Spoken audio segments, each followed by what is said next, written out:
Irmãos, a paz do Senhor Jesus, seja bem-vindo ao nosso programa Escola Bíblica Dominical.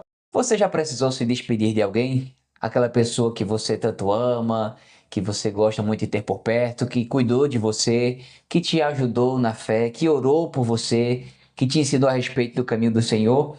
Como é difícil se despedir dessa pessoa. Muito bem, na lição de número 8 da nossa revista, da Escola Bíblica Dominical, trabalhada no terceiro trimestre de 2026, tem como tema Despedida em Éfeso, entre lágrimas e alertas. Vamos comentar um pouco do que acontece do capítulo 20 de Atos dos Apóstolos, mais precisamente dos versículos 17 até o versículo de número 38. Meus queridos irmãos, essa lição será trabalhada no dia 23 de agosto de 2026 em todas as escolas bíblicas do Brasil e talvez até do mundo. E nós convidamos você a participar da nossa aula aqui, a comentar esta aula conosco.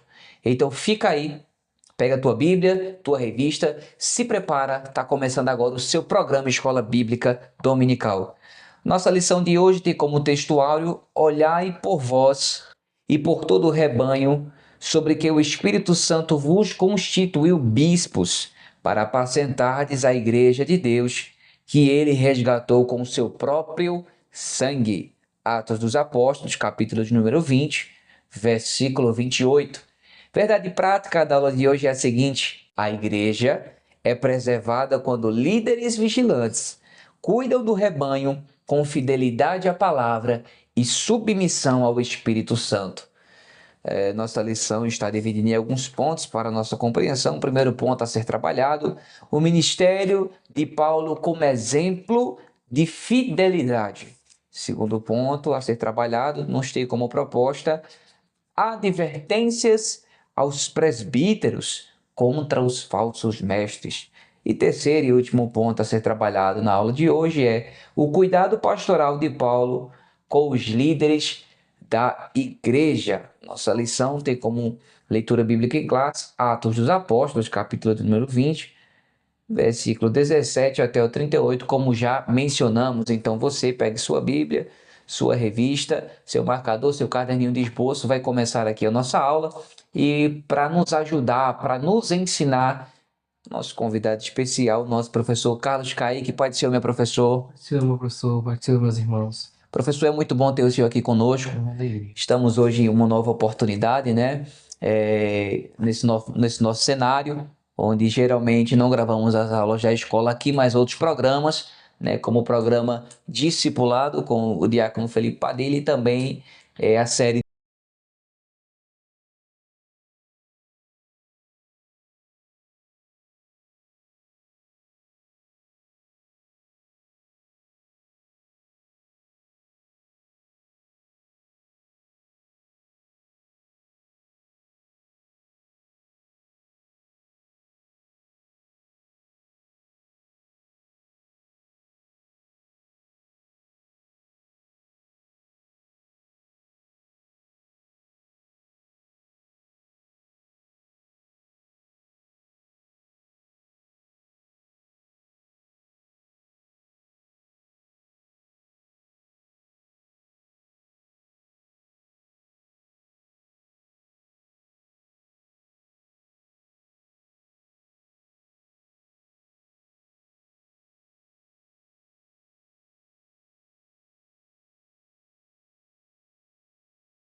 detonando com tudo.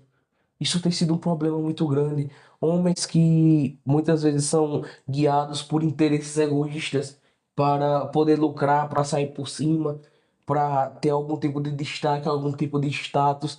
Então, por isso que Paulo ele faz esse alerta que não serve apenas para os irmãos de Éfeso, que não serve apenas para aquela liderança, mas serve para a gente nos dias de hoje. Tome cuidado. Tenha cuidado com as falsas doutrinas, tenha cuidado com os ensinamentos errados, tenha cuidado com certas doutrinas que são pregadas por aí. A gente muitas vezes pega lições e estudos da escola bíblica ou coisas do tipo, e às vezes tem lições que a gente fala sobre heresias de séculos passados. Aí alguém diz, mas por quê? A gente vai estudar isso aí. Perca de tempo, rapaz. É, Que a gente teve até uma lição, eu acho que ano passado, que falava sobre isso. A gente tinha umas heresias de ali século XV, XVI, XVII, sim, sim. 1900 e quando vovó era nova, e esse tipo de coisa. Só que por que a gente precisa disso? Porque muitas dessas heresias, elas estão surgindo hoje em dia com outra roupagem, Entendi. com outro nome, com outra aparência, e muitos estão se deixando levar, muitos estão sendo enganados, muitos estão sendo é, levados por isso e caminhando para caminhos de perdição, achando que estão seguindo pessoas vocacionadas por Deus. Então, por isso é necessário esse cuidado, que a gente permaneça na sã doutrina, perseverando a fé e protegendo aquilo que Deus tem nos dado, protegendo você que tem essa responsabilidade de ensinar e pregar a palavra, protegendo o povo do engano que o inimigo tem tentado colocar no nosso meio. O terceiro subtópico vai falar sobre a vigilância espiritual como dever permanente do pastor. Diante desses perigos, e aqui a gente entende que isso passa para outros líderes também, diante de tantas situações como essa, de tantos perigos como esse, de um meio tão deturpado como esse que a gente vive, aquela pessoa que é vocacionada por Deus, que tem um chamado, que tem uma responsabilidade, deve estar sempre em vigilância espiritual. Como o Senhor disse aqui, já é normal, já deve ser normal para um crente o exercício da oração e da leitura da palavra. Mas você tem uma responsabilidade, isso vai dobrar, Muito isso vai bom. triplicar, isso vai É, quadruplicar. Você não pode jamais ser um crente que ora e lê a palavra e quando assume uma responsabilidade, isso diminui, isso tem que aumentar. Porque agora, além de ser crente, você tem a obrigação, você tem ali a responsabilidade de ajudar outros, de exortar outros, de isso. ensinar outros, de falar a outros. Então, se você não tem essa preparação, se você não se guarda a si e não tem essa vigilância espiritual, você não vai conseguir ajudar outros. Porque imagine, você vai dar um conselho a alguém, mas você vai querer trazer algo da parte de Deus, uma palavra da parte de Deus, mas você não lê a Bíblia, você vai falar o quê? Pessoas hoje que são colocadas para ministérios, para responsabilidades e que não têm uma vida de comunhão com Deus porque não querem, porque são negligentes, porque são irresponsáveis. Porque não tem compromisso com Deus e com a sua obra. Aí são pessoas que, quando a situação aperta, não sabem como agir. Não sabe, Quando a não. situação aperta, os seus conselhos são totalmente antibíblicos. Suas atitudes só estão totalmente contra a vontade de Deus. Por quê? Porque são pessoas que não sabem, que não conhecem, que não buscam uma vida de preparação com Deus para poder exercer isso. Então é necessário, como a gente leu aqui que o apóstolo Paulo diz aos bispos, é necessário ter esse cuidado, essa vigilância, sempre tendo atenção e se mantendo firme para poder ajudar aqueles você tem que estar em plenas condições de ajudar. E assim a gente chegou ao encerramento do ponto 2, professor. É, mestre, e a gente vê como é um paralelo muito, muito bom com os dias de hoje, né, mestre? Sim. O senhor vai comentando, eu vou escutando aqui e vai me vindo à memória, assim, alguns testemunhos de alguns exemplos de homens, de mulheres que falharam, que estão, neste momento, até cometendo, né, certas falhas. Mas é impressionante o paralelo, né? E eu me lembro disso porque, como o senhor leu aqui, no parágrafo 2 sobre o apóstolo, descreve que lobos cruéis, né? E hoje tem inúmeros homens se utilizando, homens e mulheres, né, se utilizando da pregação da palavra por pura vaidade. Isso. Não instruindo alguns crentes na real verdade do evangelho, e aí fazendo muito deles se desviarem, é, alguns realmente abandonarem a igreja, e eu fico perguntando, sabe até o quê? O que que vai acontecer com esse povo que todo culto que vai só escuta a palavra de bênção, não escuta um culto de doutrina que vai lhe pedir para ser um crente melhor. Quando eu digo melhor, eu digo mais santo. Não é melhor do que o outro, mas é mais santo. E do que si mesmo, né? Do que mais santo, eu ser mais santo hoje do que fui ontem. E a outra situação é que fale sobre o arrebatamento, sobre a vinda de Jesus. O que vai ser desse povo? Porque tem igrejas aí que tem centenas, né? Isso. Milhares de pessoas, mas não tem essas pregações lá. O que vai ser dessas pessoas, mestre? Só Jesus. Essas pessoas. E isso prova o quanto nós estamos vendo dias trabalhosos em que homens estão negligenciando a pregação do evangelho, né? E essas igrejas, sabe como é que elas estão? Cheias, E muita. né? Isso realmente é uma pena. Mas que o Senhor nos guarde disso. Que é o que o próprio apóstolo Paulo diz, né? Que procurarão mestres para que falem o que eles querem ouvir. Exatamente, se levantarão nesse mesmo que lhe agrada, né? Mas que o Senhor, nosso professor Carlos Kaique vai estar comentando com a gente agora o ponto número 3 e a gente segue aqui ouvindo ele. Amém. O terceiro ponto, ele tem como título Cuidado Pastoral de Paulo com os líderes da igreja. Primeiro, a palavra de Deus como fundamento seguro do ministério. E aqui a gente bate numa tecla que hoje em dia está muito complicado. Uhum, Porque quando a gente fala da palavra como fundamento, a gente mostra que a liderança ela deve estar fundamentada na palavra. entendo. O pastor, o presbítero, o obreiro, o professor de escola dominical, essas pessoas devem estar fundamentadas na palavra. Porque eu particularmente, e a gente sabe que na verdade isso é algo da Bíblia, mas eu acho inconcebível você pensar na imagem de um pastor, de um presbítero, de um obreiro, de um professor de escola dominical, que ele e a Bíblia parece que estão intrigados. Não existe isso. Não existe essa realidade, não existe uma situação onde alguém possa ensinar uma igreja, ensinar um grupo de pessoas a serem melhores, a seguirem a vontade de Deus sem a Bíblia. Não existe. Onde é que eu vou achar a vontade de Deus se não for na Bíblia? Porque eu não vou achar nem história em quadrinho, eu não vou achar em livro de ficção, eu não vou achar na Constituição da República, eu vou achar onde? Na Bíblia. Mas e se eu assistir The Chosen? Eu vou achar lá não. Não. Tem jeito não? A gente não tá dizendo que a série é ruim, né? Mas não substitua a Bíblia, não. Não tem Pelo como, amor de mestre. Deus. Eu tava meditando justamente no que o senhor tava falando aí, acho que foi, hoje é uma segunda-feira, eu tava meditando ontem na escola bíblica, enquanto eu ouvi o senhor, e eu lhe ouvindo lá, ouvindo o senhor trazer a aula e me lembrando de uma coisa, de uma frase que ela é muito recorrente. A Bíblia é uma fonte inesgotável, né? Isso. E incomparável. Né? Mas então, o senhor falando aí, eu fico me lembrando logo disso. E é interessante porque eu acho que, pelo menos eu, né, nunca vi tempos como esses, onde cada vez mais você vê pessoas, líderes, que eles se fundamentam em qualquer coisa, menos na Bíblia. Hoje mesmo, eu vi um vídeo no Instagram de um sujeito que é até conhecido nas redes sociais, e ele falando e ele começa o vídeo com aquela frase de impacto para aprender você. Ele começa dizendo assim: Eu sou a quarta pessoa da Trindade. Eu fiz, Oxe, eu fiz, não. o senhor tá falando sério? O senhor viu? Eu vi e eu parei para ouvir, eu fiz, não, ele deve estar Deus. tirando alguma brincadeira. E ele continua: Ah, pastor, mas Trindade é só de três, não sei o que foi, mas as coisas espirituais não são como a gente imagina. Quando Tá você certo. começa um discurso, Tá bom. quando você vê um discurso como esse, você já vê que a Bíblia ela passou longe. Rapaz, E ele continua dizendo, porque depois da Trindade, quem é que tem maior autoridade? Depois da Trindade vem quem? O episcopado, vem a liderança. Então eu sou a quarta pessoa da Trindade.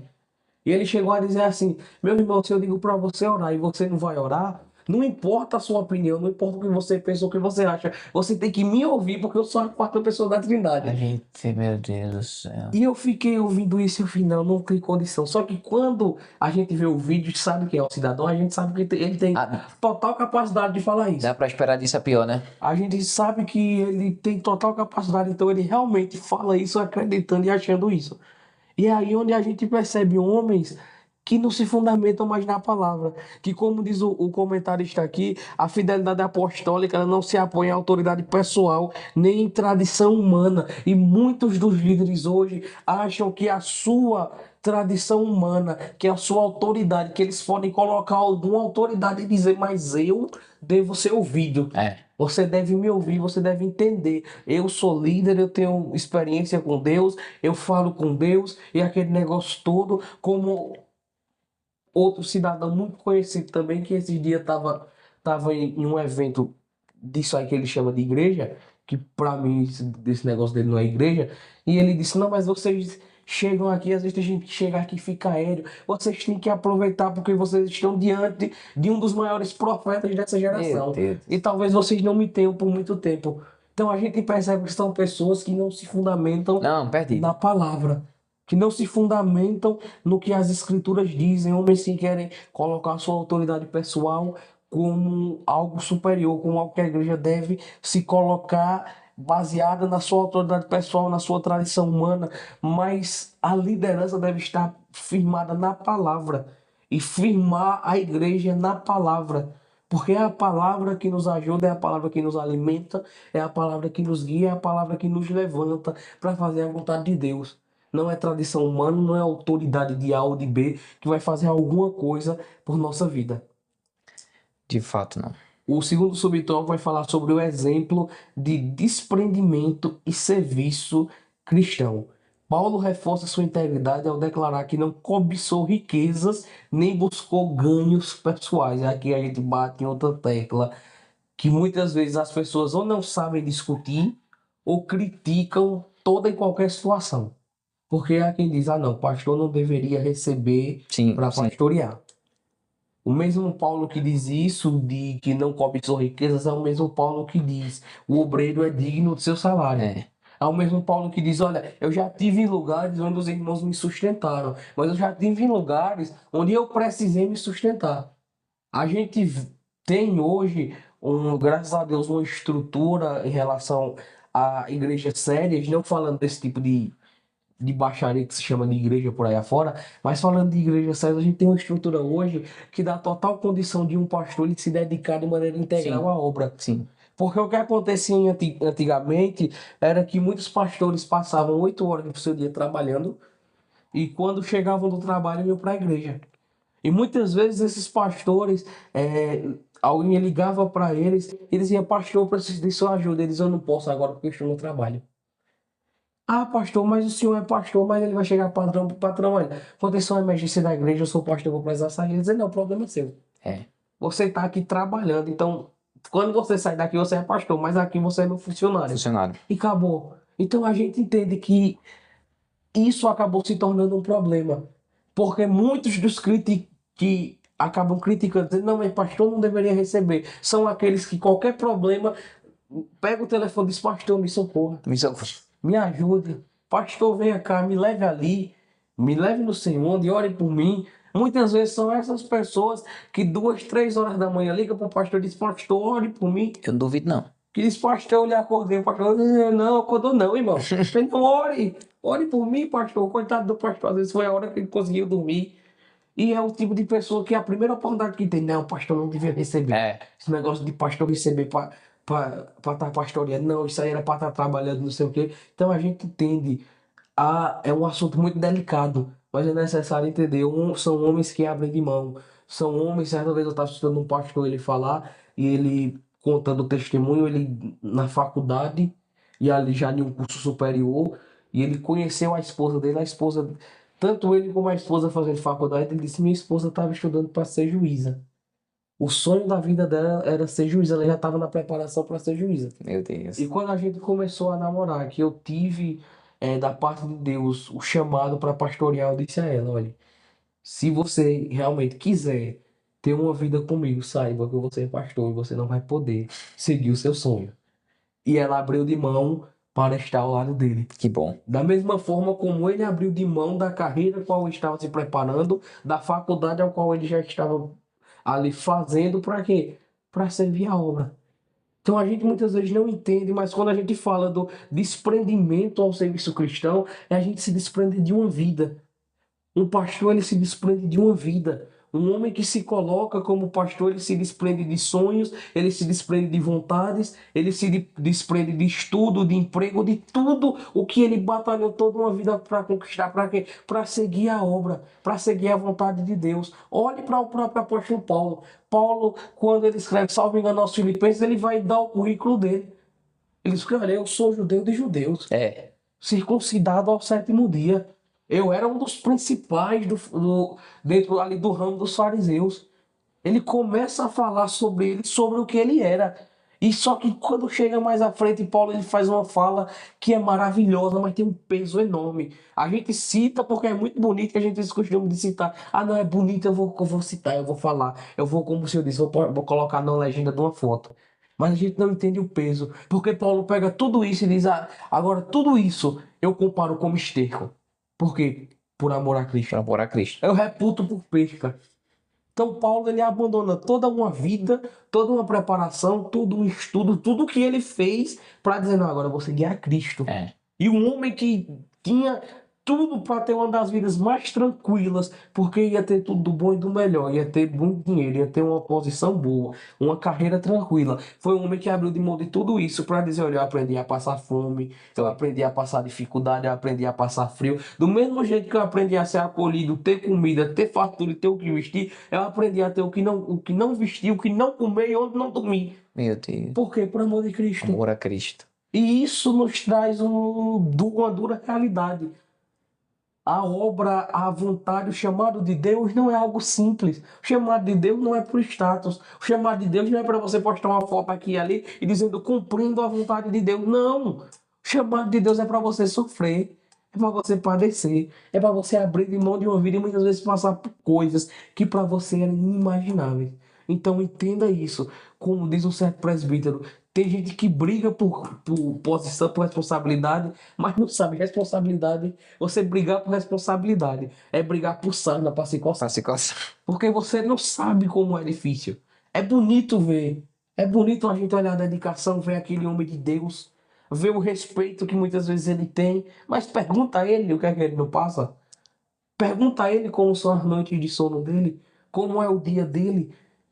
Porque se muitos conhecessem essa parte, não brigaria tanto por responsabilidade. Se muitos levassem em consideração isso, não teria discussão para ser pastor, para ser isso, para ser aquilo. As pessoas iriam entender, iriam até dar mais valor É. a esses homens que estão abrindo de mão da sua vida para cumprir a vontade de Deus. E o terceiro subtópico vai falar sobre uma despedida marcada por amor, comunhão E lá. e lágrimas. E perceba, Paulo, ele ama aquela igreja, aqueles irmãos amam ele tem um relacionamento muito bom com aqueles irmãos, apesar dele ser duro nessa exortação, mas por necessidade com a liderança daquela igreja, mas a Bíblia nos mostra que Paulo, quando ele vai se despedir daqueles irmãos, eles dobram seus joelhos, oram, e quando se levantam, eles já se levantam chorando. Meu Deus. Eles já se levantam tristes. A Bíblia diz que aqueles homens se agarravam ao pescoço de Paulo, o abraçando e o beijando, e tristes principalmente porque Paulo tinha dito: vocês nunca mais vão me ver. Vocês nunca mais vão ver meu rosto. Porque Paulo sabia que provavelmente ele não iria mais ter a oportunidade de voltar ali. Ele chega a escrever cartas, ele chega a mandar a sua saudação, mandar seus ensinamentos, mas ele não chega mais lá. Ele diz àqueles homens: vocês muito provavelmente não vão me ver Vamos mais. ver mais. E aqueles homens choram, eles têm ali um momento de tristeza, o próprio Paulo chora, ele fica daquela maneira nos mostrando que a obra, o chamado, a responsabilidade, ela não é feita apenas da palavra, ela não é feita apenas de você assumir a sua responsabilidade, mas ela também tem espaço para o amor.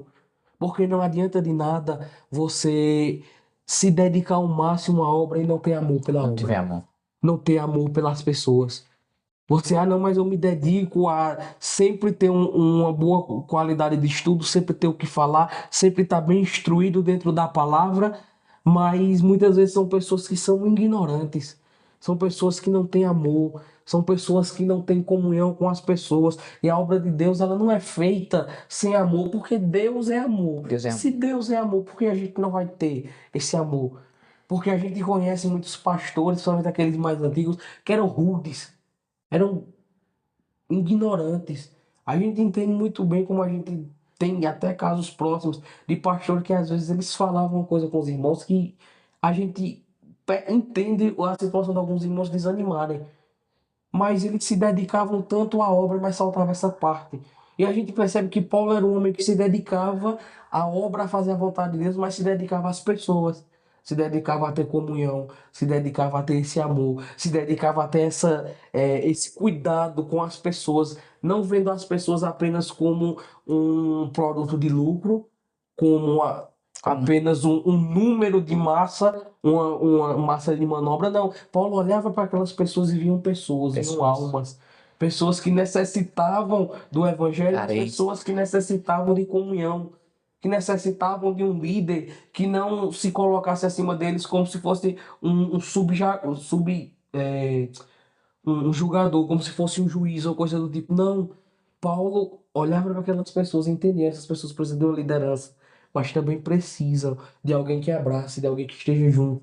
Então é necessário essa comunhão. O cuidado pastoral, ele, como diz o comentarista, ele exige equilíbrio entre verdade e amor. A igreja permanece viva quando guarda a sã doutrina, sem perder a chama da comunhão, da oração e da devoção sincera a Cristo. Então, o que faz uma igreja não é apenas um aspecto, mas todos eles unidos. Então, entenda isso. A obra é importante. Se coloque à disposição, se você tem um chamado, se coloque à disposição, busque, se esforce, se dedique, mas também tenha um amor pela obra e por aqueles que fazem parte dessa obra junto com você.